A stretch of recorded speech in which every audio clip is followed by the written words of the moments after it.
Hey folks, this is Famous Dave here, and I'm really excited today because I am spilling the beans on my secret award-winning chili recipe that everyone all these years has been begging me for, the recipe that has always made a lot of people happy, Famous Dave's award-winning chili. Okay, step one, folks. What makes great chili is you got to use what I call, right from the butcher, hamburger meat, 80-20, because we need the fat in it. That's what gives chili its flavor. While the hamburger meat is cooking, this is really important.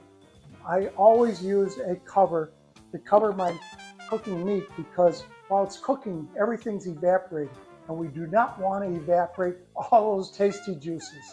One of the tips I want to share with you, make sure when you take the cover off that you're doing it right over the pan, and you want to shake the condensation back into the juices. Next step, we're going to transfer the meat, and I'm using a slotted spoon so we can save the juices in the pan. Very important. Now we have all of these wonderful juices that are simmering away here. The next thing we're going to do is now we add the veggies. We start with our celery, our onions,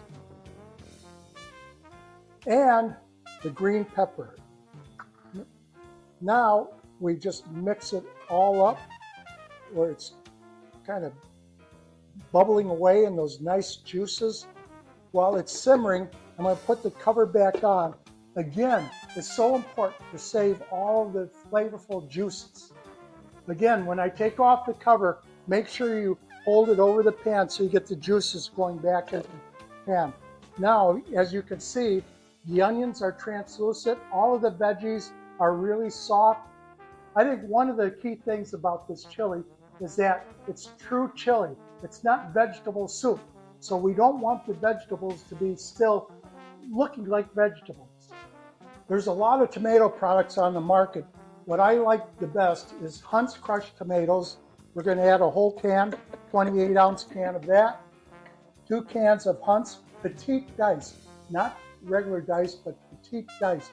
Because again, folks, we're not making vegetable soup, we're making chili, and you really don't want the veggies to be overtaking the chili. Ooh, does that look good?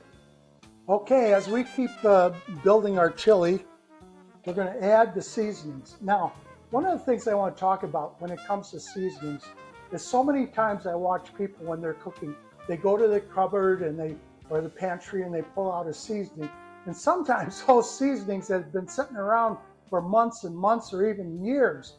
Folks, if you want to make award-winning, tasty, mouth-watering chili, go to the grocery store and buy some fresh seasonings.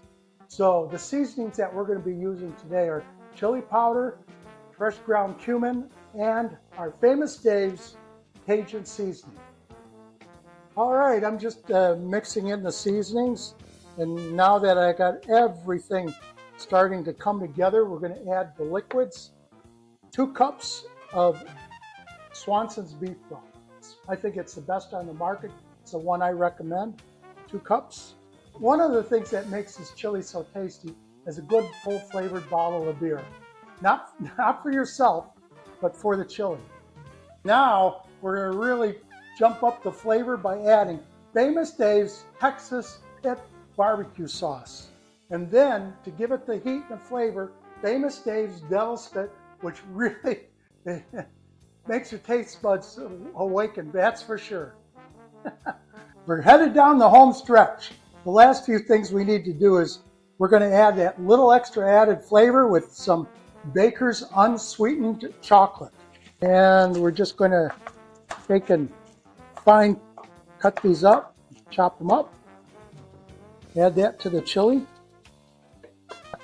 Now, we added the beer, we're going to add the booze. We're going to add 2 ounces of Kahlua.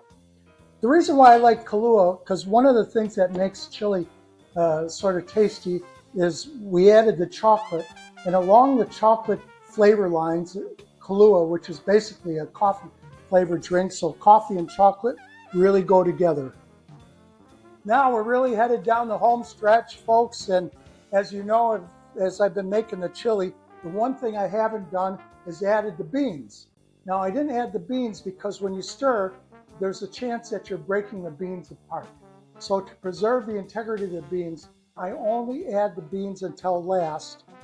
And I'm using Bush's Original baked beans, not chili beans, but regular baked beans. I don't drain it, leave all the juice in there. And when I stir in the beans, I'm actually not stirring more than I'm folding. Again, I'm trying to preserve the integrity of the beans so that the chili tastes like chili. Famous Dave's award-winning chili.